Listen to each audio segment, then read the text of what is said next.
Okay. So I watched Singing in the Rain and chose the modern musical movie Pitch Perfect for this analysis, as you can see in this bingo board. It was the original one released in 2012.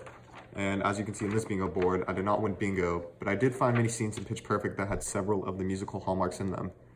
Because the premise of the movie Pitch Perfect was about college a cappella groups, having their voices and movements sync perfectly became the whole point of their performances. So naturally, one of the hallmarks this movie had was dozens of dancers moving in sync together on expansive sets. The scene in particular that displayed this hallmark was called The Ladies of the 80s Sing-Off. This scene took place about 44 minutes into the movie. All of the a cappella groups went to a warehouse and had a sing-off of women singers of the 80s.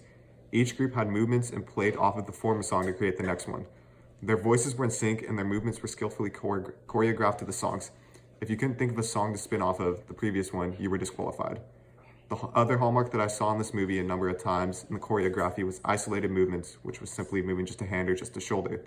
Because these dance numbers needed to be in sync just perfectly, many of the dances had single movements that the group could all learn and do perfectly. The scene in Pitch Perfect that shows these isolated movements the best was in the very first minute of the movie.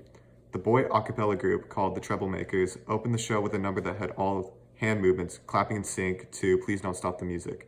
Since these choreographed song and dance numbers in the movie were all about the group staying in sync, I also saw a number of scenes where they were wide overhead shots of dancers moving to form a shape. Thank you for listening to my post.